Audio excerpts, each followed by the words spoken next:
The following program is sponsored by the Citizens for Douglas Committee. This is your Senator, Paul H. Douglas. As Election Day draws near, I want to tell you why I'm running again for the United States Senate.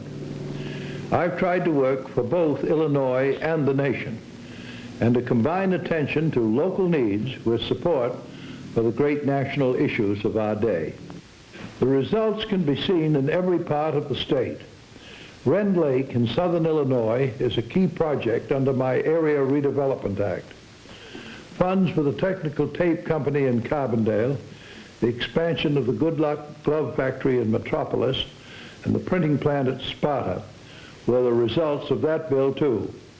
I got the funds to start Oakley Reservoir at Decatur. My amendment provided for college housing at Carbondale, Urbana, Normal, DeKalb, Chicago, and in fact, at universities throughout the state. I fought for the transfer of jobs into the Rock Island Arsenal, for the funds for the Bloomington Airport, and the transfer of federal funds and buildings to the junior college at Danville.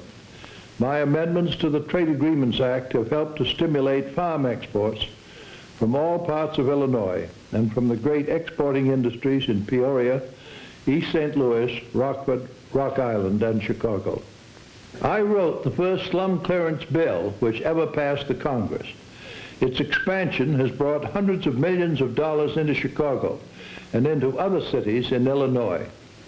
Under my Area Redevelopment Act, my Economic Development Act, the Community Facilities Administration, and the housing bills which I have helped to write, there is not a city in Illinois which does not now qualify or which has not benefited from the programs which I have drafted and which are now law. But attention to local needs by itself is not enough.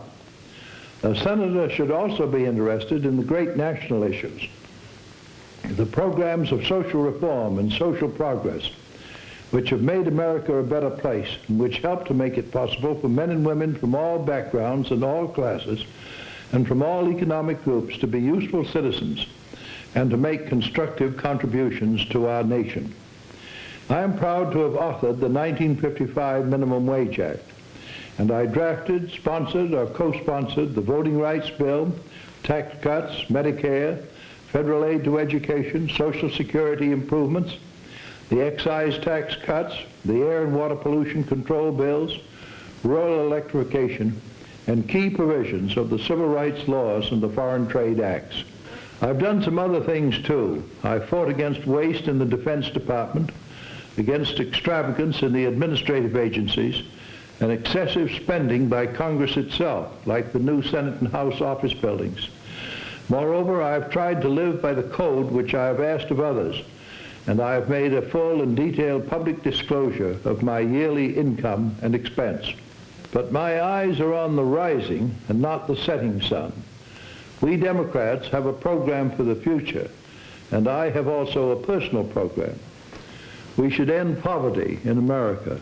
We need more parks and recreational areas. We must clean up the air and the water. We need to promote greater goodwill among men of all races and religions, and in short, to learn how to be friends. We need my Truth in Lending bill, expanded education for the young, the unskilled, and adults. We must clear the slums, redevelop our cities, and improve rural life. Most of all, we must stand firm against aggression, strengthen international institutions, and negotiate an honorable and safe peace. I ask for your help and your vote on November 8th, so that together we can make our beloved country a better place in which all of us may live. This was a film presentation sponsored by the Citizens for Douglas Committee.